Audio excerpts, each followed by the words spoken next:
Good evening, everyone. I can hardly see you. All right. My name is Kiana Irvin. I'm Assistant Professor of African American History, also a faculty affiliate in the Department of Black Studies here at MU. On behalf of my colleague and co-director, Gary Kramer, who's the director of the State Historical Society of Missouri, we thank you for coming. We're delighted to have Dr. Walter Johnson give the final lecture of the spring 2016 season of the African American Experience in Missouri. We wish to extend our deepest thanks and sincere appreciation to UM Interim President Michael Middleton, who is here tonight with Dr. Julian Middleton, Interim Chancellor Dr. Hank Foley, who is also here tonight, Chuck Hinson, Interim Vice Chancellor for Inclusion, Diversity, and Equity, Chief Diversity Officer Noor Azizan Gardner, Mary Ellen Lohman, Strategic Communications Manager at the State Historical Society of Missouri, and Rebecca Calvin, Media and Strategic Communications Manager for the Chancellor's Diversity Initiative. We would also like to thank the many colleagues, students, and friends who helped to spread the word about the series. A collaboration of the State Historical Society of Missouri Center for Missouri Studies, as well as the University of Missouri's Division of Inclusion, Diversity, and Equity, the lecture series explores the history of Black Americans in Missouri from the earliest period of statehood to the present. Over the course of 3 seasons, we will host about a dozen scholars who will give presentations on everything from slavery to political activism, the meaning of race to urban decline, and the rise of jazz culture to the history of Black institutions. Our lecture series developed in response to campus protests over racial issues at MU and at other colleges and universities across the country, and also to the events in Ferguson. It is no coincidence that Missouri became ground zero for Black political insurgency and the emergence of national debates about racialized poverty and urban and suburban inequality, particularly those that emphasized history and the systemic nature of such issues. In fact, tonight's speaker played an important role in deepening our understanding by writing a brilliant piece for The Atlantic that explored the history of Ferguson. If our lecture series had a thesis, it would be that a working knowledge of the history of Missouri, particularly through the lens of Black experiences and also the ways that the state constructed racial inequity, embedding it within major institutions, is key to understanding the history of race and racism in America. Contemporary headlines tell the story, Missouri as a microcosm of student activism, of community-based activism, of income disparity, and of our racially and politically polarized country, as one writer put it, and so on. Historians such as Walter Johnson are showing that these realities have historical foundation. They are rooted in the past. So after summer break, the series will begin its fall 2016 season with lectures by Leah Vandervelde of the University of Iowa, who will speak on free Black experiences in Missouri, drawing upon St. Louis freedom suits and the life of Harriet Scott, the second wife of Dred Scott. Miller Boyd of the University of Mississippi will deliver a lecture on the experiences of Black Missouri soldiers during the Civil War. And Brian Jack of the Southern Illinois University, Edwardsville, will speak on the Exodusters movement, or Black migration to St. Louis and other points to the west during the late 19th century. And now to tonight's talk. Walter Johnson is Winthrop Professor of History, Professor of African and African American Studies, and Director of the Charles Warren Center for Studies in American History. He is a historian who has been on the Harvard faculty since 2006. Previously, he was at New York University after earning a bachelor's degree from Amherst College and a PhD from Princeton University. Johnson's books, Soul by Soul, Life Inside the Antebellum Slave Market, and River of Dark Dreams, Slavery and Empire in the Cotton Kingdom, are the recipients of numerous awards, including the Francis B. Simpkins Award from the Southern Historical Association, the John Hope Franklin Prize from the American Studies Association, the Scheer Book Prize from the Society of Historians of the Early American Republic, and the Frederick Jackson Turner and the Avery O. Craven Prizes from the Organization of American Historians. He is currently writing a book about the central role of St. Louis in the imperialist and racial capitalist history of the United States, from Lewis and Clark to Michael Brown. Professor Johnson is the recipient of a Guggenheim Fellowship, fellowships from the American Philosophical Society, the Radcliffe Institute, the Center for Advanced Study in the Behavioral Sciences, and a Mellon Fellowship in Cultural Studies at Wesleyan University. Johnson was born in Columbia, Missouri, and is a graduate of Rockbridge High School, where in 2006, he was inducted into the school's Hall of Fame. Please note that a book signing will immediately follow Professor Johnson's talk. Please join me in welcoming him to the podium.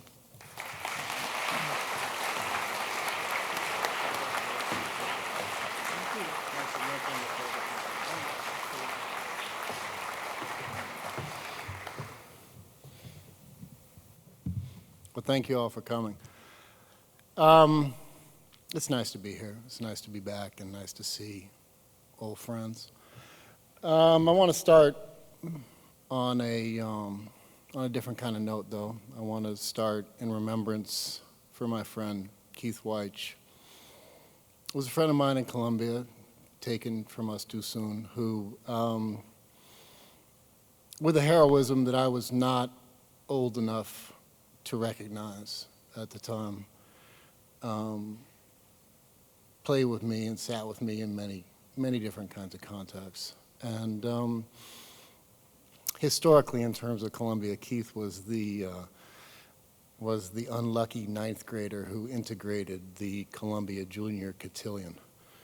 And with I think, again, a set of tragic, painful experiences for him that I only dimly understood at the time. So I want to just have a moment of silence in memory of Keith and all the other kids who grew up with us in Columbia.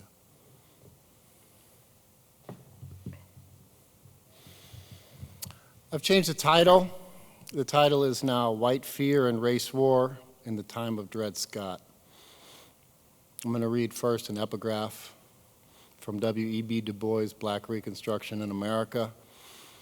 If you haven't read Black Reconstruction in America, you should go on your way home to the bookstore and get it and read it. It is the greatest book ever written about American history.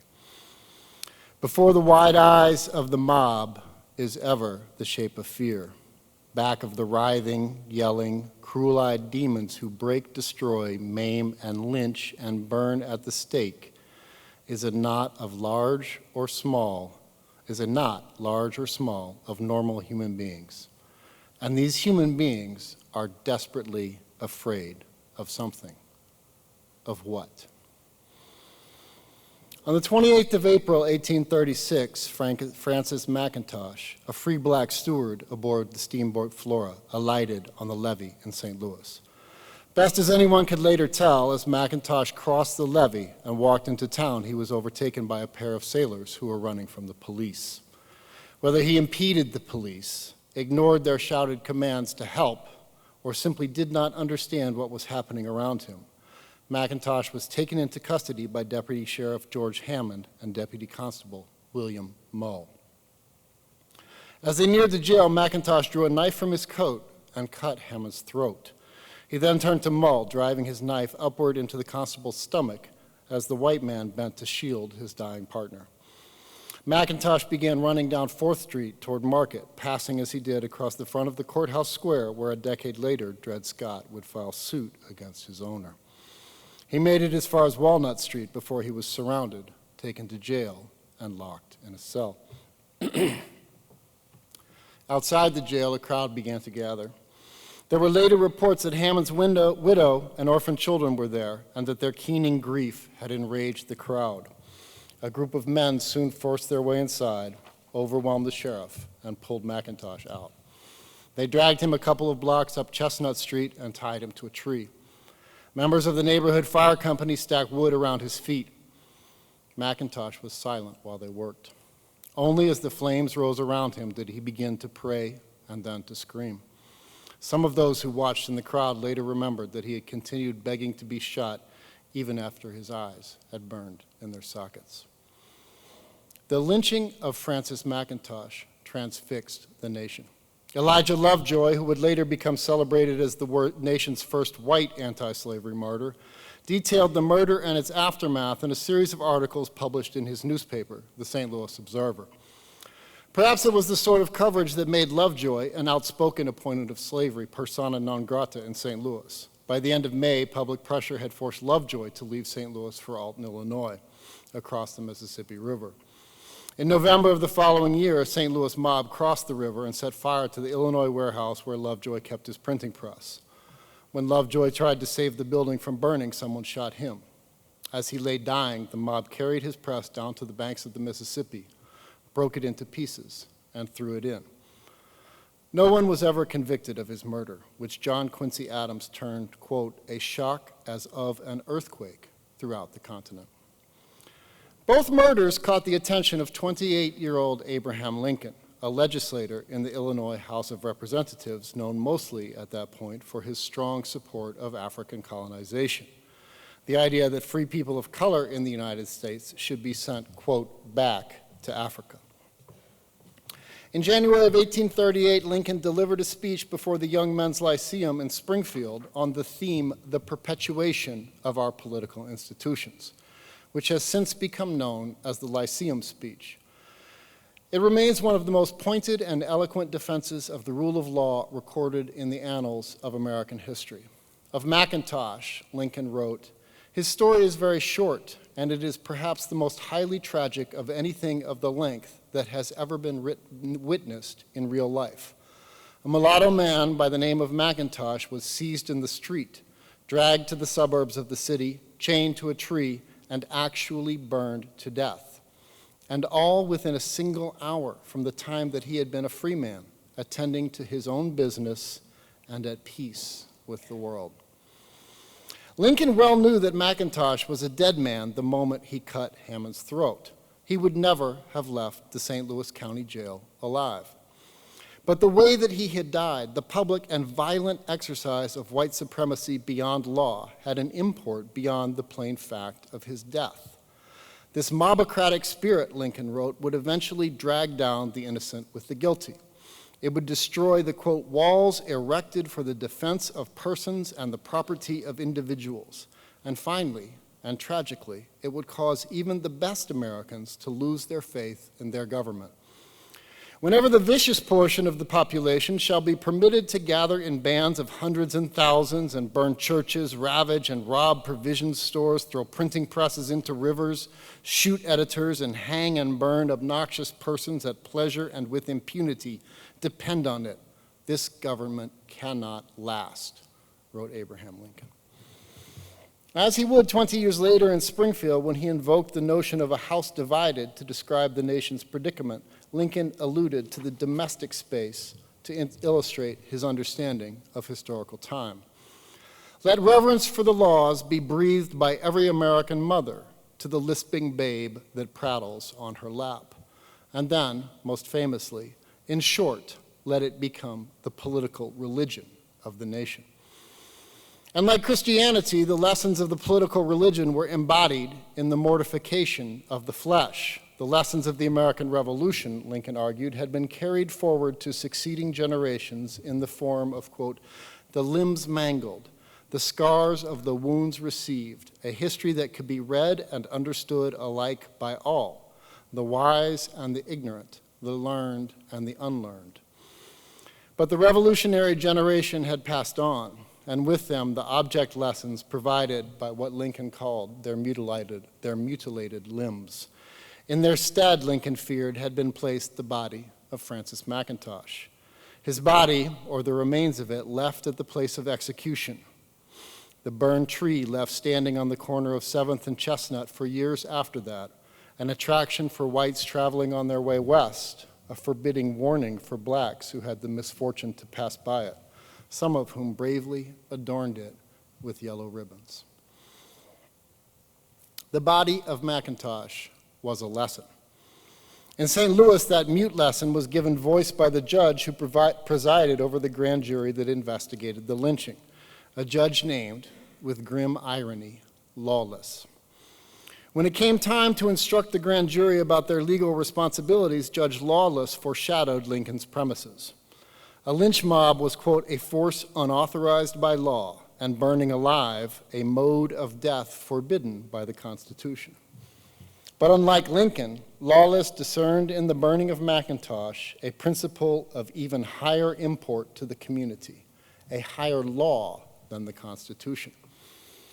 The mob had responded at once to the murder of Hammond and what Lawless called similar atrocities committed in this and other states by individuals of Negro blood against their white brethren.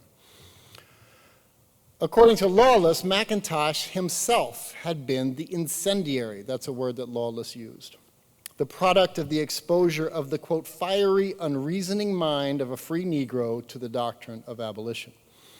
And on the other side of the brand that actually set Mcintosh alight, higher law, law beyond the Constitution, beyond reason itself, a mysterious, metaphysical, and almost electric frenzy, he called it, which we ourselves might call whiteness. That was the explanation that Lawless gave to the grand jury, and that was explanation enough for the grand jury, which brought no indictment in the murder of Mcintosh. Understood that way, the actions of the lynch mob were consonant with the constitutional thought that had framed the entry of the state of Missouri to the Union in the first place. For the debate over Missouri statehood had from the first been framed by an overarching set of white fears and images of race war. On February 13, 1819, New York Representative James Talmadge added a rider to the Missouri statehood bill that came to consume Congress for almost a year and shaped the legal history of slavery and the constitutional history of the United States for the next 45 years. Missouri should be admitted to the Union only, quote, provided that the further introduction of slavery or involuntary servitude be prohibited, except for the punishment of crimes, whereof the party shall have been fully convicted, and that all children born within the said state after the admission thereof into the Union shall be free at the age of 25 years. As is well known, the Missouri question was the subject of a fierce debate in the United States Congress, one that ranged widely across the philosophical and practical questions facing a nation that was at once pledged to freedom and mortgaged to slavery. Historians have generally treated the Missouri debate as an episode in the history of sectionalism, of the emergence of what Jefferson called a geographical line coinciding with a marked principle, moral and political. In the admission of Missouri, he continued, the knell of the Union was sounded, a note that might be temporarily hushed by compromise, but could never be unstruck. Indeed, where it had been possible in the South before 1820 to be a qualified opponent of slavery, after the Missouri debates, no Virginian or Carolinian, still less a Mississippian or Louisianan who valued their safety would speak openly about abolishing slavery. The admission of Missouri, as the leading historian of the Compromise has written, called the South into being. Because of its obvious sectional aspect, the sharp words used in the debate have generally been read as premonitions of civil war. Representative Cobb's invocation of a sin which, quote, all the waters of the oceans cannot wash out, which only blood can wash away, sound like a presentiment to those who know that Lincoln would later state that the nation needed balance every drop of blood drawn with the lash, with the sea of blood shed in the Civil War. But the men who debated the Missouri Compromise knew only dimly that they were on their way to civil war, if they knew it at all. More familiar fears shadowed their steps.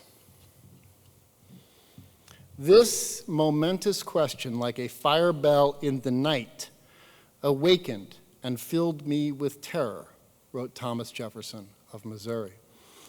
The image Jefferson used, a fire bell in the night, was a fearful one for a slaveholder who knew arson to be among the most murderous of the weapons of the weak.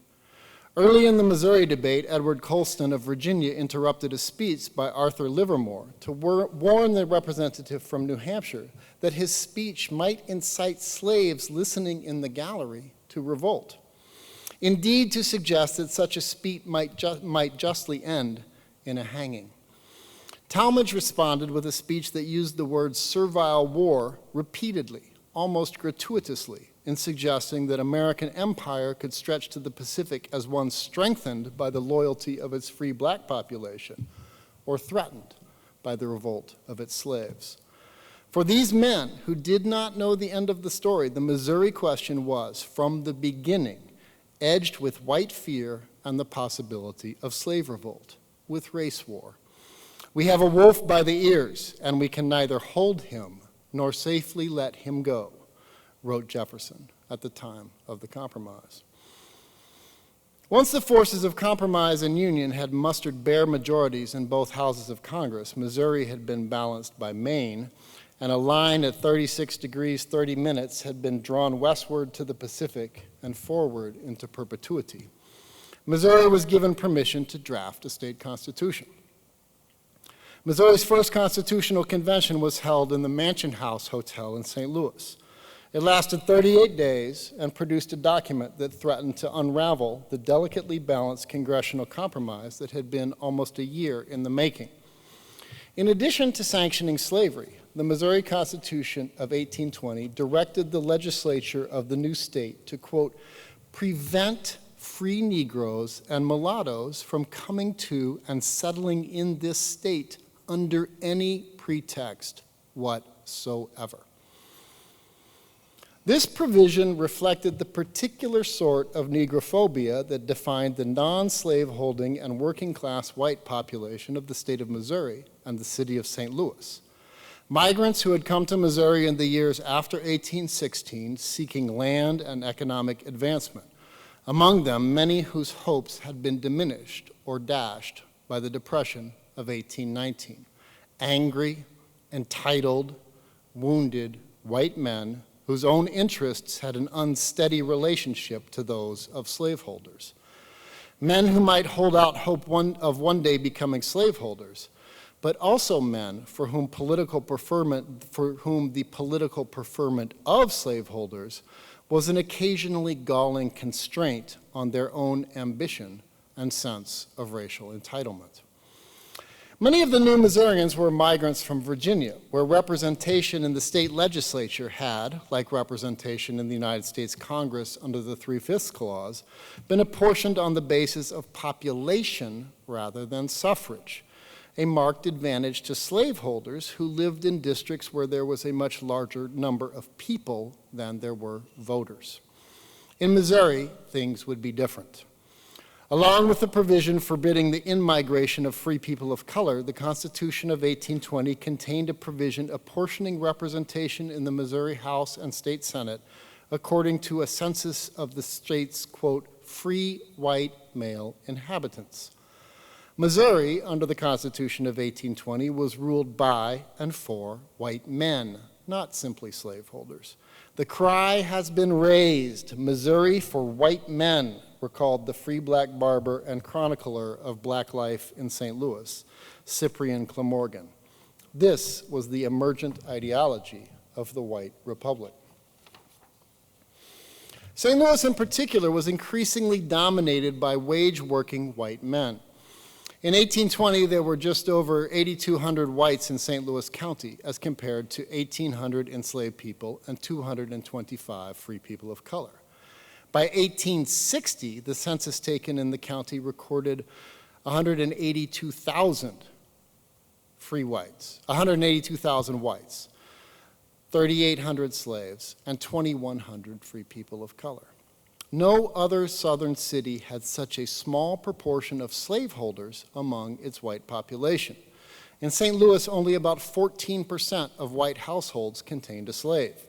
In Charleston, the comparable figure was 75%. For non-slaveholding and working-class white men, free blacks were a barrier to high wages. The exclusion of competition was to make the exclusion of their supposed competition was for them necessary to make Missouri a sort of, quote, white man's reserve. In order for Missouri to be admitted to the Union, the Constitution approved by the St. Louis Convention had to be sent back to Washington and approved by the United States Congress. But for many of those who had supported the Missouri Compromise, the document they got back from St. Louis was simply unconstitutional. Article 4, Section 2 of the United States Constitution provides that, quote, the citizens of each state shall be entitled to all the privileges and immunities of citizens in the several states. Termed the principle of interstate comity, in practice this clause means, and in 1820 was taken to mean, that individual states are not allowed to discriminate against the citizens of other states. The Missouri Constitution of 1820's deliberate exclusion of the free black citizens of other states declared that when it came to free people of color, the state of Missouri was a territory apart, unbound by the mutual comity that united the rest of the states. As such, the Constitution drafted at the Mansion House Hotel was a milestone in the legal history of both white supremacy and states' rights. A long and pointed debate considered the fate of this apparently unconstitutional state constitution. And in February of 1821, the final admission of Missouri to the Union was approved by Congress, provided that the state constitution's stipulated ban on free black migrants, quote, shall never be construed to authorize the passage of any law by which any citizen of either the states of the Union shall be excluded from the enjoyment of any of the privileges and immunities to which such citizen is entitled under the Constitution of the United States. So the Constitution is valid, provided that its unconstitutional provision is taken not to be unconstitutional. Throughout the antebellum period, the state of Missouri insistently curtailed the rights of free people of color. Under the 1835 revision of the statutes of Missouri, free people of color were required to obtain a license in order to reside within the state. Those found unlicensed within the state might be auctioned as runaway slaves if they could not otherwise prove their freedom, or ordered to leave the state within 3 days, even if they could. And in 1847, the state of Missouri reiterated the Constitution of 1820's commitment to states' rights and white supremacy. No free Negro or mulatto shall, under any pretext, emigrate to this state from any other state or territory. After 1847, it was the legal duty of every justice of the peace, county clerk, and judge in Missouri to violate the United States Constitution by enforcing that law. That the struggle over the constitutional limits of white supremacy began in St. Louis should not be surprising, nor should the fact that it began with the question of the territorial regulation of free black mobility, with the question of the spatial aspect of racial hierarchy. For the burgeoning economy of the city of St. Louis depended upon motion, upon dynamic, uncontrollable connections with the rest of the nation, upon proximity to both North and the South, to slavery and to freedom, upon the Missouri and the Mississippi, trade with Indians and traffic in slaves, upon steamboats which brought white migrants from Virginia and the Ohio Valley, furs from the Dakotas, and lead from Galena, and which sent barrels of pork, bottles of wine, bushels of grain, and thousands of people to market in New Orleans. On the levee in St. Louis, the Missouri Republican enthused in 1855. The sugars of the South lay mingled with the cereals of the North, and the manufactures of civilization contrasted with the peltries of the Indians. In the years between 1820 and 1860, the population of the city of St. Louis increased 16-fold, from 10,000 to 160,000. And in the same span of time, the value of real estate in the city increased tenfold as well. Those values tracked the exponential growth of the river trade. The first upriver steamboat arrived on the levee in St. Louis in 1819. In 1855, there were 3,450 such landings, more even than the city of New Orleans. The free black people whom white Missourians so feared were, in many cases, strivers like themselves, although without the entitlement of white skin. Firemen and cooks on the western waters, artisan barbers in the city's hotels, or steamboat stewards like Francis Mcintosh. Described by Cyprian Clamorgan, the self-defined social luminaries of free black St. Louis were men like Albert White, one of the most expert chin scrapers in the city, who kept a shop on the corner of 4th and Pine near the courthouse. Or Frank Robertson, quote, one of the talking barbers who worked out of a shop in Barnum's Hotel. Or Henry Alexander Millay, a seller of vegetables who was much patronized by steamboat men. Or James Nash, the steward aboard the D. Perry, running packet service up and down the Missouri River. Or James Williams, who Glamorgan described as a good workman with a weakness for driving his buggy too fast on the plank road north of town. Or women like Pelagie Rutgers, a brown-skinned, straight-haired woman of about 50 years of age, a fine-looking, healthy, and worth $500,000. That's Glamorgan again.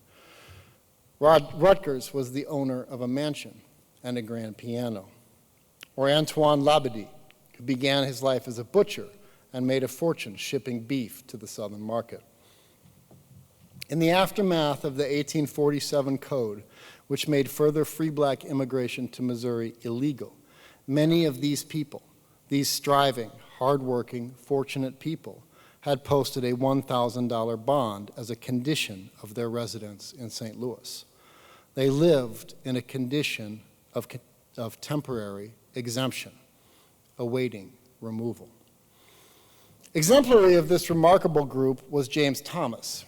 Thomas was born a slave in Tennessee in 1827, the son of an enslaved woman and her owner, a white judge who quickly transferred ownership of the child to one of his relatives. While still enslaved, Thomas had trained as a barber in Nashville. By the mid-1850s, he had gained his freedom and was running his own shop. And in July of 1857, he moved to St. Louis.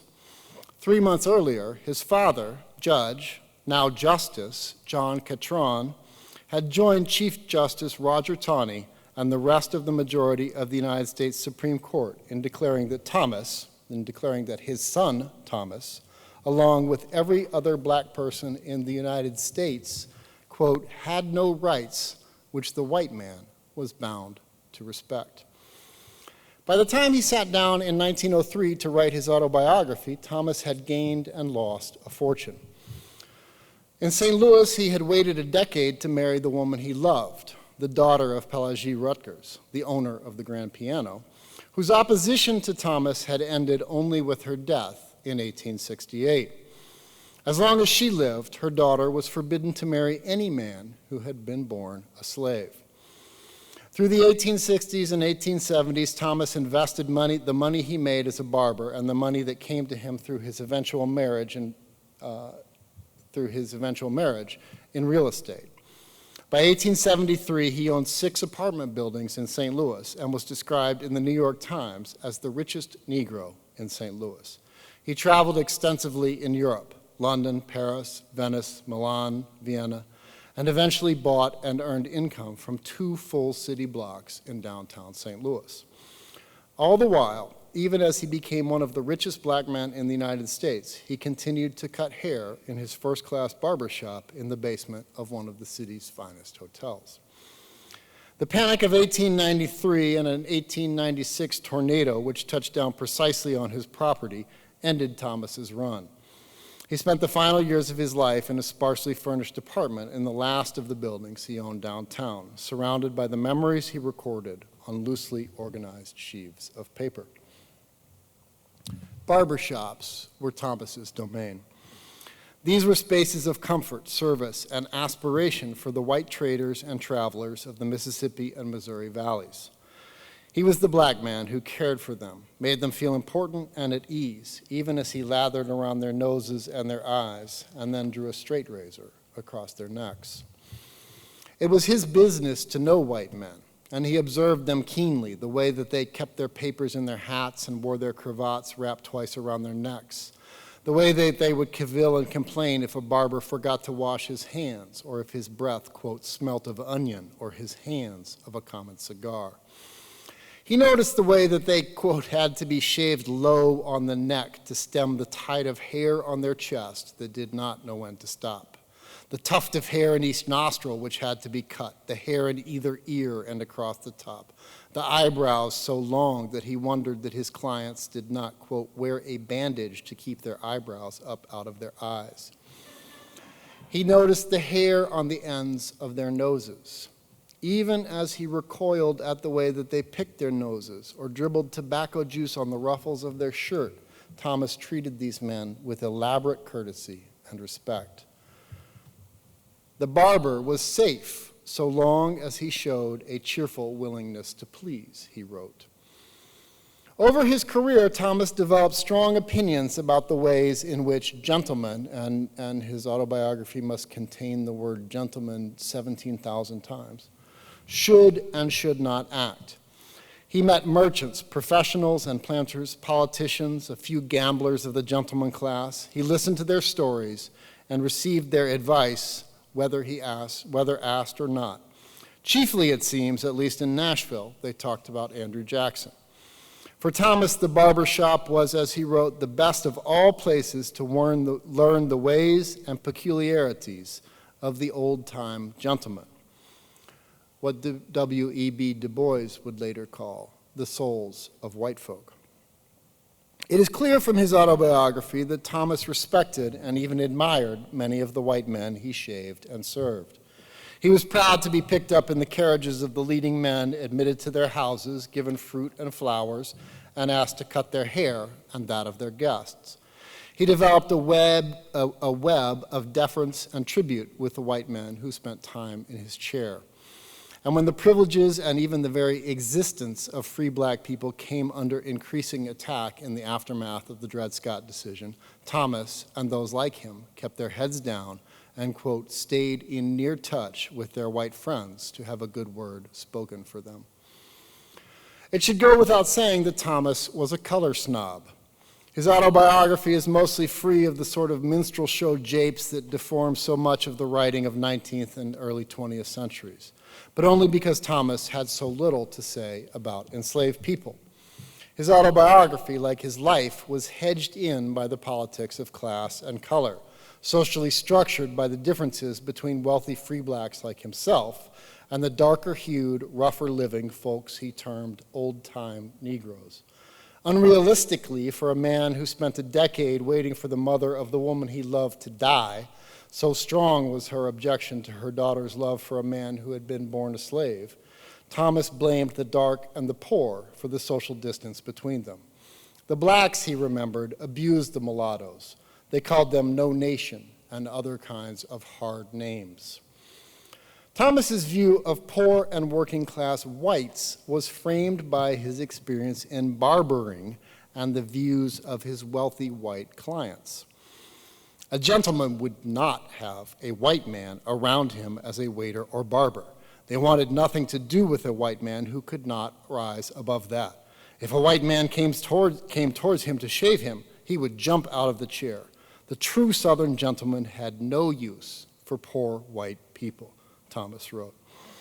Thomas obviously approved, as he remembered did most of the blacks, who called the poorest white trash and those with a little bit more strainers. These whites, he recalled, generally resented free blacks, whom they viewed as jumped-up pretenders who stole work from those rightfully entitled to it by the color of their skin. If I could get a hold of that Negro, I would take him down a peg or two, he remembered them saying. Or, quote, you fellows must remember, this is a white man's country. Thomas located the source of white racial enmity in economic competition, specifically the racially segmented labor market, in steamboats that would hire no whites because they, quote, wanted the people traveling on their boat to be served by one whose origins was unmistakable, and gentlemen who would send white laborers seeking work on their way with a patronizing pat on the back and a, well, my man, I'll tell you I have the best mechanic in the state. The boy that does my work cost me a big price. He knows what I want, and he does it. Pushed to the margin of the economy, Thomas suggested, poor whites attempted to bring themselves to the notice of the better class, again his words, by policing the blacks, arrogating to themselves the, quote, duty to watch the Negroes as a matter of public safety, shaking them down in the dark, waiting for someone to run away, getting the reward for pulling them in. The working class whites who made up the patrols and posses had come to understand public safety as a function of white supremacy, and their own police power as a source of both profit and pride. The colored aristocracy of St. Louis, this is Cyprian Glamorgan's words from his 1859 book of the same title, The Colored Aristocracy of St. Louis. The colored aristocracy of St. Louis was not composed of revolutionaries. James Thomas built his fortune in a racially segmented real estate market. Antoine Labadie became rich selling beef to slaveholders. The stewards among them ran steamboats that carried slaves to market. The draymen pulled the spoils of empire across the levee and traded them for the plunder of slavery, and so on. And yet these strivers gave new life to the tensions that frame the Missouri debate on a daily basis. Their hard work, their wealth, their confidence, their style, their pretension, and even their pettiness. All of these inflamed the resentment of the economically unsuccessful, the psychically wounded, and the racially entitled among the city's white working class. To a poor white man, Pelagi Rutger's piano looked not like a musical instrument. It looked like an insult. In 1859, the Missouri State Legislature approved what Thomas remembered as the Free Negro Bill. The bill provided for the removal of free people of color from the state. Those who remained in Missouri would be enslaved. The property owned by the removed and the enslaved was to be expropriated and applied to the education of poor whites. The St. Louis County Court rounded up, these are Thomas's words, rounded up all the free Negroes and registered them in anticipation of the law's passage. Though never signed into law by the governor, the 1859 bill stood as a warning of what whiteness could do. It was a reminder that James Thomas himself probably did not need. Standing in his shop, Thomas could look out the window onto 4th Street, where he had frequently seen Dred Scott. Up until the time of Dred Scott, the Missouri state courts usually decided the cases of slaves suing for freedom according to a precedent established in an 1822 decision that came to be known as Winnie's case. Winnie was born a slave in the Carolinas and taken by her owner to the Illinois Territory in 1793. She lived on the east bank of the Mississippi River between Cahokia and Kaskaskia, across the river from St. Louis. At the end of the 18th century, Illinois was still on the western edge of the American Empire, and Winnie's owner was an Indian-fighting settler imperialist, as well as a slaveholder. He was also living in a territory governed by the Northwest Ordinance of 1792, which outlawed slavery in the Illinois Territory. When he moved to St. Louis in 1818, Winnie sued him on the basis that she had been legally free in Illinois and that should thus be considered free forever after. And she won. Winnie's case became the precedent of choice for the litigants in about 300 similar cases filed in the Missouri state courts during the 19th century, the vast majority of them in St. Louis, and the vast majority of them successful. The grounds upon which these freedom suits were filed were various. Some were filed by litigants who claimed that they were Native American and had been wrongly enslaved in the backwash eddies of Indian removal. Some claimed that they were born of free mothers and that they had been falsely enslaved. Some claimed that their owners had agreed to allow them to buy their freedom, but had pocketed the purchase price and continued to claim their labor and their lives. And finally, the largest group, like Winnie and like the Scots, claimed that they had traveled as slaves to the regions of North America where slavery was forbidden by law, and that they had therefore become free. The causes for action in these cases reflected the social, economic, and imperial history of St. Louis. These were cases filed by slaves whose lives had followed the itineraries of U.S. imperialism and economic development. Dred Scott was born in Southampton County, Virginia in 1799 and moved with his owner's family, the Blows, to St. Louis, where he was sold in 1830 to a doctor, John Emerson, who was attached to the United States Army at Jefferson Barracks. He traveled up the river with Emerson in 1834 to Fort Armstrong in Rock Island, Illinois, and then in 1836 north to Fort Snelling on the west bank of the Mississippi near present-day Minneapolis. There he met Harriet Robinson. Harriet Robinson was born around 1815 in Virginia. As a teenager, she was designated to serve Ensign Lawrence Tolliver, who had been stationed at the Indian Agency near Fort Snelling beginning in the 1820s. Tolliver's business at the fort was to oversee relations between the nearby Dakota and Ojibwa and the American Fur Company, headquartered in St. Louis. It was at Fort Snelling that Dred Scott and Harriet Robinson met and were married in 1836.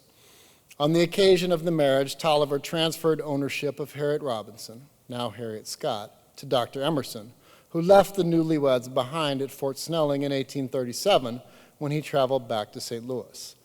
There they would stay for the long, cold winter without any word from Emerson. As long as the river was frozen, so too was time. When the ice in the river broke up and the first steamboat of 1838 arrived at Fort Snelling, the Scotts received word that their owner had married in Louisiana, and they were to travel down to meet him. The Scotts' first child, a girl named Eliza, was born aboard the steamboat Gypsy as they traveled south to meet Emerson. Another girl, Lizzie, was born at Jefferson Barracks 7 years later. By 1840, Emerson and the Scotts had returned to St. Louis. In 1843, when John Emerson died, the Scotts became the property of his widow, Irene Sanford Emerson. Having tried and failed to purchase himself and his family in 1846, Dred Scott first filed suit in circuit court against Irene Emerson. In 1850, in accordance with a quarter century of precedents in the Missouri state courts, the Scotts were ruled free by virtue of the years that they had spent in Illinois and the Wisconsin Territory. But in 1852, the Missouri Supreme Court overturned the lower court, basing their decision largely on pragmatic grounds. The case came to the court swathed, quote, in the dark and fell spirit of abolition. And it did not behoove the state of Missouri to show the least countenance to any measure which might countenance this spirit. Emancipating the Scotts, the Supreme Court of Missouri decided, would be a threat to public safety. In 1853, the Scotts refiled their case in federal district court in St. Louis, where the judges ruled that the case was one properly settled in the state courts, and thus deferring to the 1852 ruling that the Scotts remained slaves. The Scotts appealed to the United States Supreme Court, where the case was heard in the December term of 1856. The decision of the court was announced on March the 6th, 1857. For Chief Justice Taney and the other 6 justices who concurred with his decision, the principal issue at stake was the question of whether Dred Scott had any right to sue in the first place. The Chief Justice's decision defined the right to seek redress in federal court as the sole prerogative of citizens of the United States. He argued that the framers of the Constitution had never intended that, quote, the class of persons whose ancestors were Negroes of the African race and imported to this country and held in slavery could become entitled to all of the rights and privileges and immunities guaranteed citizens of the United States. Would the founders, he asked, have been so stupid that they gave members of the, quote, African race exemption from the special laws that regulated their behavior? Would they have allowed them to travel from state to state without pass or passport and to go where they please at every hour of the day or night without molestation? Would they have allowed them to hold meetings upon public affairs and to carry arms wherever they went? Of course, he answered for himself. Of course not, he answered for himself. For so doing would inevitably have endangered the peace and safety of the state. Confusing black men, even if emancipated with citizens, was dangerous. It was but a step from there, in Taney's opinion, to war. The solution to the problem of democracy amidst diversity for Taney was not black citizenship, but black slavery. Being of an inferior order and altogether unfit to associate with the white race, either in social or political relations, and so far inferior that they had no rights which the white man was bound to respect. The Chief Justice wrote in the most notorious passage of his decision, blacks had been and were ideally suited to be, quote, treated as an ordinary article of merchandise and traffic wherever a profit could be made by it. Slavery and race war were, for Tawney, two sides of a single coin. And coins, he might have said, have only two sides. Like the debate over the Missouri Constitution of 1820, Chief Justice Tawney's decision hinged on Article 4, Section 2 of the United States Constitution and the question of the privileges and immunities of the citizens of the various states. For Tawney, only the United States of America could make a person into a citizen. Whatever the rulers of any given state might choose to do with those residing within their borders, they could not make them citizens, for they could not speak for the rulers of other states in making such a determination. Thus, the Constitution would not allow a single state to, quote, embrace the Negro African, raise him to the rank of citizen, and immediately clothe him with all the privileges of a citizen in another state. For Tawney, the Negro stood exposed, naked, before, quote, the dominant race, and had no rights or privileges but such as those who held the power and the government might choose to grant him. Those who held the power and the government, he wrote, distinguishing between the two and marking out a space for the exercise of power in excess of law. Whatever protections blacks had resulted from acts of grace rather than rights tested at law. The Scots, for example, gained their freedom only when an old owner bought and freed them of his own goodwill. As for their vulnerabilities, there was no suggested legal limit. For the black barber, James Thomas, whose white father and former owner concurred in the decision, this was the lynching of Mcintosh made sovereign over the entire United States. That the Negro has no rights that the white man is bound to respect is shown by the mob going after the blacks and endeavoring to wipe them out, he wrote. The Dred Scott decision reflected the politics of race and slavery in the city from which it emerged, a city in which fear and resentment of free blacks was expressed as white supremacist absolutism. The decision reduced the relations of white and black to a question of force and suggested that whites should strike first. And in its shadow, if we look carefully, we can see a familiar image. In the Chief Justice's fantasy of free blacks staging mass protests in front of the homes of slave owners, bearing arms in the middle of the night and threatening the safety of the state. In the Missouri Supreme Court's fear that the emancipation of a middle-aged man, his wife, and their two young daughters might encourage the, quote, dark and fell spirit of abolition. In the free Negro laws, outsized fear of 1,700 beleaguered free black people living amidst 150,000 whites. In Representative Colston's fear that the bare mention of black citizenship in the Congress of the United States might incite eavesdropping slaves to rebellion. In the lynch mob's fear that the killing of a white policeman by a black sailor might be the spark that set alight the abolitionist inferno. Is it not possible to see a premonition of the fear that haunts our society to this day? The fear of Eleanor Bumpurs, of Sean Bell, of Amadou Diallo, of Trayvon Martin, of Tamir Rice, of John Crawford, of Michael Brown.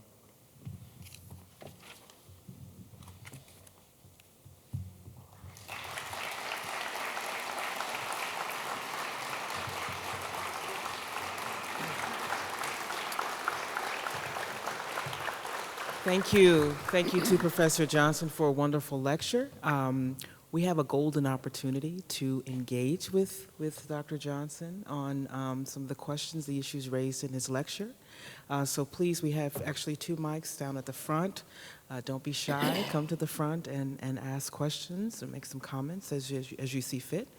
I think I'll throw out a first question, and just maybe I'm interested in some notions that you brought up regarding kind of free black mobility, fears of free black mobility and its connection to our implications of black citizenship and race war, but also this notion of freedom suits as kind of linked to the ways in which slaves are kind of following, or blacks in general are following what you call itineraries of imperialism and racial capitalism. I was really struck by that, and maybe if you could just expound on that, the itinerary aspect, and connecting that to free mobility.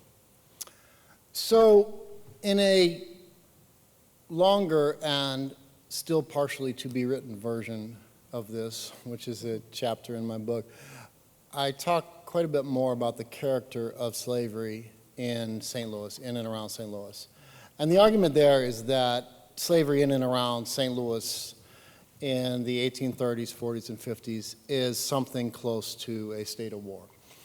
And that's because it is very, very easy for enslaved people to escape from St. Louis. So they are governed by force. St. Louis is, according to William Wells Brown, who was enslaved in St. Louis, the first African-American novelist, who had traveled up and down the Mississippi Valley with a slave trader. He said that slavery in St. Louis was more violent than any other slavery that he had ever seen.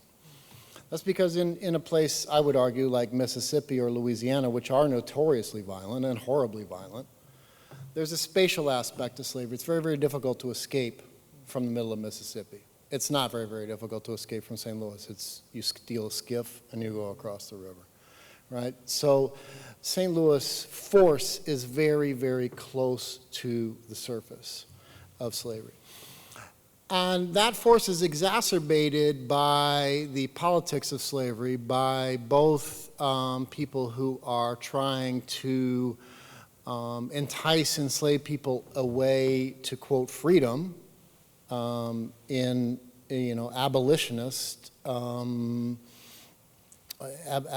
agents who are trying to entice people away and take them through the Underground Railroad to a place like Ontario, but also through people doing what's called slave stealing in the 1840s and 50s, which is trying to either kidnap free people of color and turn them into slaves, selling them through the slave trade, or by enticing away enslaved people who are owned by somebody, let's call him Farmer Jones, and then selling them over and over again to Farmer Brown, Farmer Green, Farmer White, each time convincing this enslaved person to run away. So it's a kind of a scam.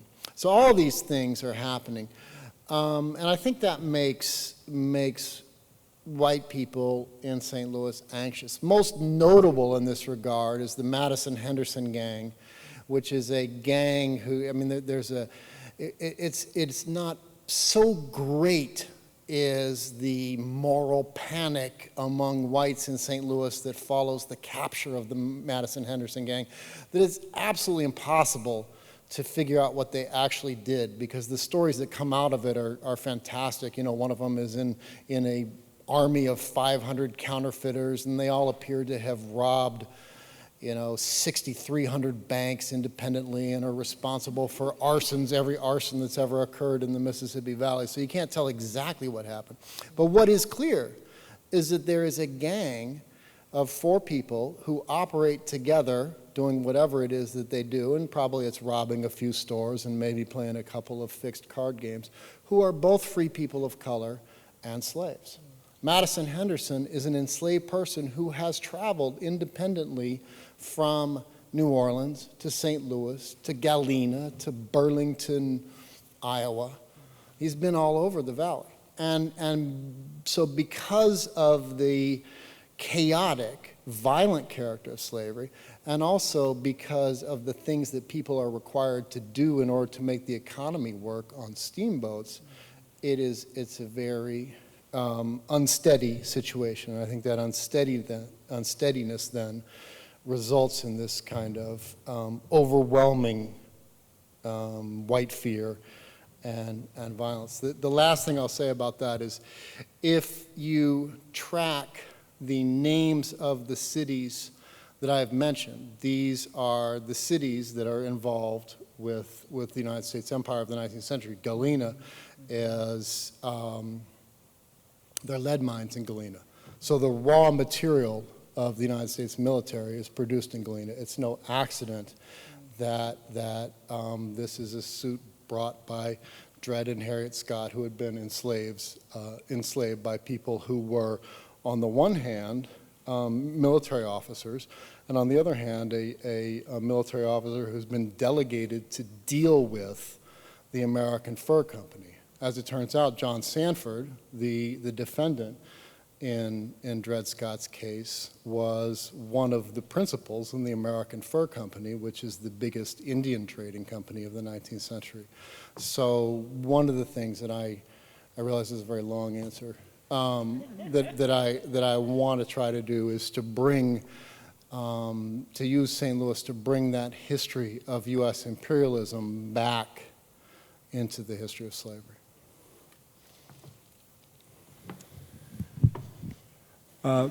Thank you very much, first of all, for an excellent lecture. I wondered if you could just comment on something that I've observed as someone who's not from Missouri and actually grew up in a northern state, but one that has, at least at the time that I was growing up there, almost no racial diversity other than, at least in terms of African Americans.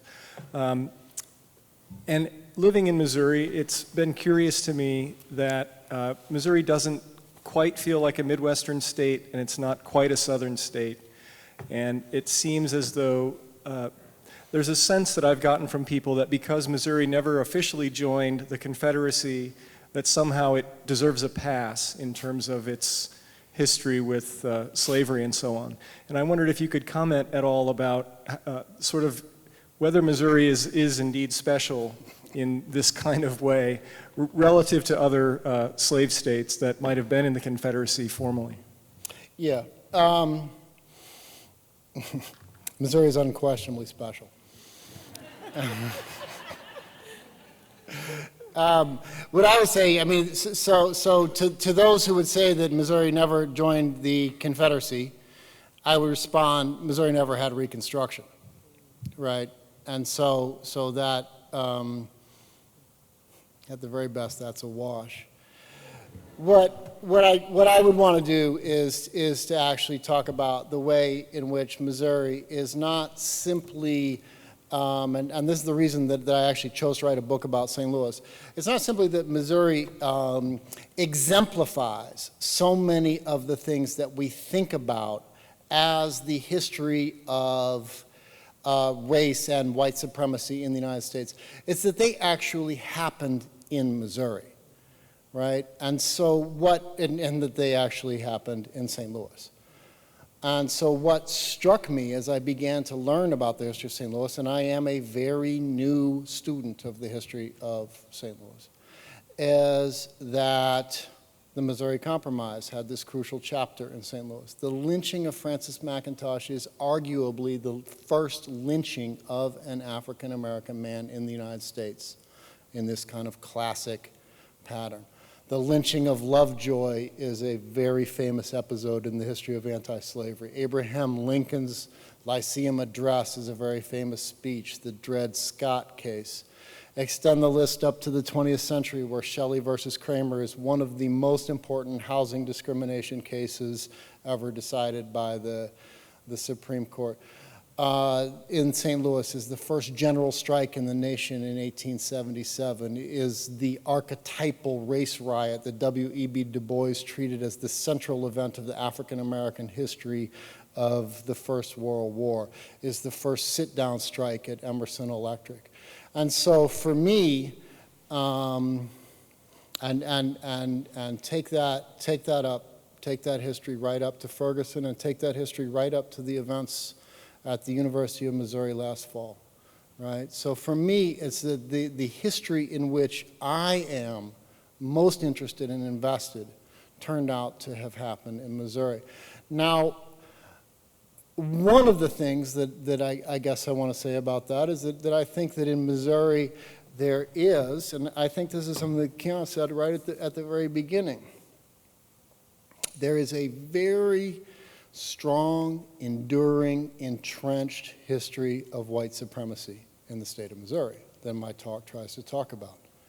There is likewise, and I think that we need to remember and honor this, there is likewise in the state of Missouri a history and tradition of black radicalism. And it is the side-by-side character of those traditions, I think, that brings us to this moment over the last 3 or 4 years where Missouri has been the leading edge of the United States' tragic and yet inspiring history. When Michael Brown lay in the street for 4 hours, people in St. Louis were organized. They were ready to respond, and they responded for day after day after day, all the way through the fall of 2014. There was an existing organization there that brought that confrontation into light. And so that's really what I see in the history of the state. After the court decided that Dred Scott should not be free and that he should continue to be a slave, did they also take away the freedom of other African Americans who had filed a lawsuit and had been given freedom? Did they take their freedom away? I'm extremely gratified to have a question from a young man in a tiger hat. So the Supreme Court's decision is binding on the state courts all over the nation. And so what it does is it says that those states more or less can make any kind of law that they want regarding free black people. So it is possible for a state under the Dred Scott decision, if what they want to do is to emancipate free black people who sue in their own state courts, to emancipate them, but they do not emancipate them into the condition of citizen. They emancipate them into the condition of person. And so what this does is it opens up a hole where you can be a slave and then you can be emancipated, but when you're emancipated, you cannot claim to be a citizen. And because you cannot claim to be a citizen, you are, as I say in here, naked before the law. So then if the state then turns around and makes a law that you have to give away all your property so that they can use it for schools for poor white people, you have to give away all your property so they can use it for schools for poor white people. There's no place to appeal. The precedent in the Missouri Supreme Court case, so in that case I discussed from 1852, is a binding precedent in Missouri. And so this long line of freedom suits that had occurred in the state of Missouri comes to an end with Dred Scott. I was surprised in hearing about the precedent prior to the Dred Scott trials of all these court cases that provided freedom for these slaves who sued. I'm wondering if there are circumstances that led to that type of precedent and whether it was unique compared to other states, at least in the area. Yeah, that's fantastic. Yes, it is unique compared most obviously to Illinois. So one question would be, well, why is it that Winnie in 1822 or 1818, why is it in 1818, she waits, she's in a state where there's supposed to be legally no slavery, even though there is slavery in Illinois. Why would she wait till she got to St. Louis to file suit when she's in the place where there is so much slavery? So part of what I would argue about that is that amidst this kind of chaotic, violent, confused situation surrounding the everyday life of slavery in St. Louis, there are those who very much want to identify the institution of slavery with the rule of law. So I have emphasized those who are so interested in white supremacy that the rule of law for them is a secondary consideration. But there are many in St. Louis, and many of them are lawyers, and some of them are judges, who want to say what we need to do if we want to preserve slavery is bring legal order to this institution. And what we can do by emancipating 300 people over the course of 40 years is we can prove that the laws that enslave all of these people are just laws, right? So in fact, one of the lawyers who argues for Dred Scott says more or less exactly that. He says, I'm a slaveholder, I believe in slavery, but I would rather die than see one person unjustly enslaved. And so there is a tension between those who are devoted to trying to prove out the justness of the laws and those who are devoted to doing whatever the hell they please in relationship to African Americans. Let's thank Professor Johnson one more time. Thank you so much.